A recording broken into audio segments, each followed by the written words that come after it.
White House Press Secretary Karine Jean-Pierre on Thursday denied that President Biden's press office is blacklisting reporters and news outlets when pressed by the Post on a mysterious pre-screening process in place for presidential events.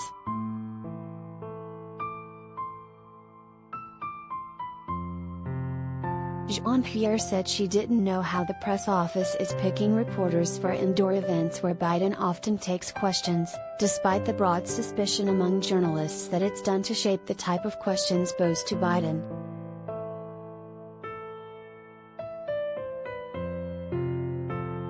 The press secretary proceeded to commit to giving White House Correspondents Association President Stephen Portnoy a full explanation at their next meeting in coming days. Portnoy confirmed to the Post that he has requested a meeting with Jean-Pierre to discuss access issues, and the association has called for the screening process to end and for all large indoor events to be open to all reporters.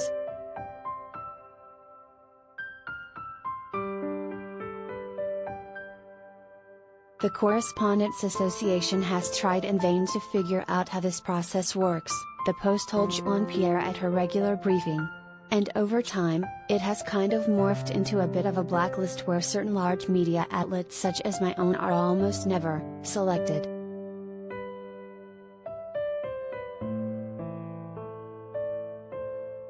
A blacklist? Jean-Pierre replied.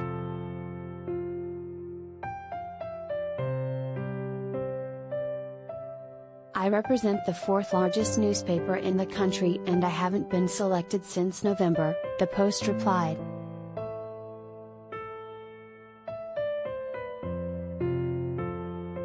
That's a jump forward to a blacklist, but I'm listening, Jean-Pierre said.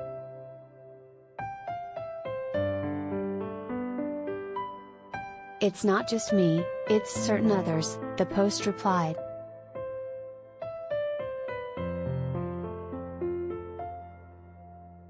Oh, okay, I didn't realize, said Jean-Pierre, who assumed her post last month after working as Biden's principal deputy press secretary.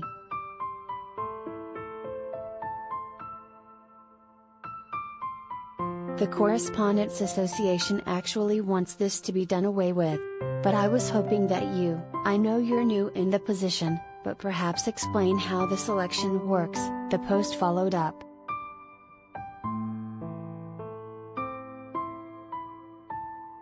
Can I look into this? Jean-Pierre said.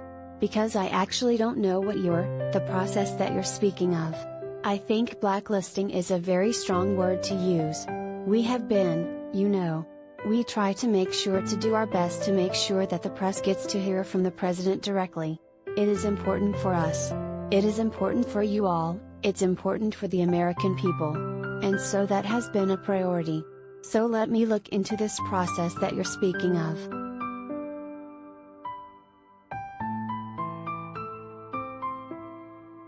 Can we commit to getting an answer to the Correspondents Association? The Post concluded.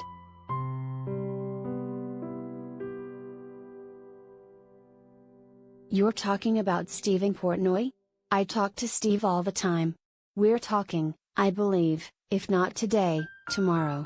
We're checking in and we'll have that conversation. I'm sure he'll bring it up, she said.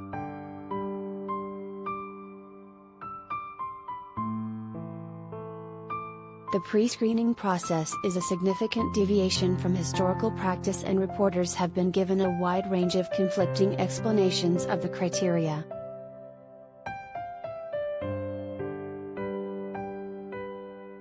In prior administrations, large indoor events in the White House East Room and Eisenhower Executive Office building were open to all reporters.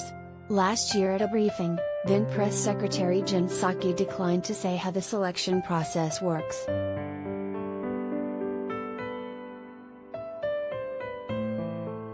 The practice began last year as officials cited spacing constraints caused by the COVID-19 pandemic, but it has endured long after the White House ended indoor mask rules and returned to full-capacity briefings.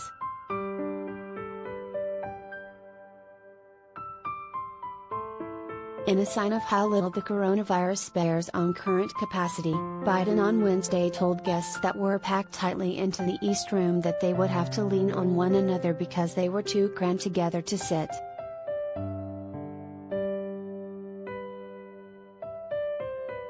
The reporters picked to attend presidential events join members of the rotating daily press pool, and over time clear patterns have emerged.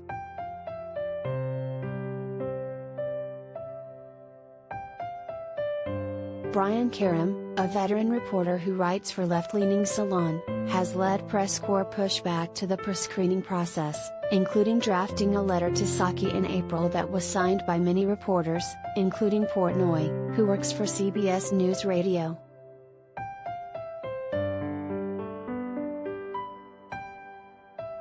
I've been told point blank that part of the reason for restriction, at least in my case, is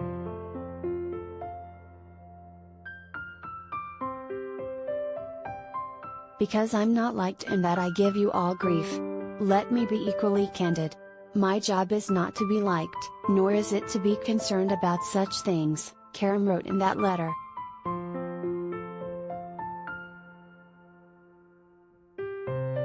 Access shouldn't be discretionary or denied based on any reason remotely related to such things. The administration's continued efforts to limit access to the president raises all kinds of questions when you cannot logically defend opening up the briefing room, while not opening up the larger East Room.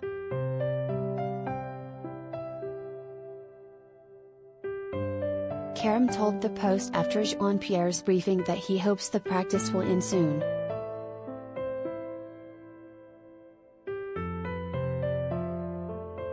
I urge the press secretary to do what's right. If former Vice President Mike Pence can do the right thing, then so can the Biden administration, Karem said.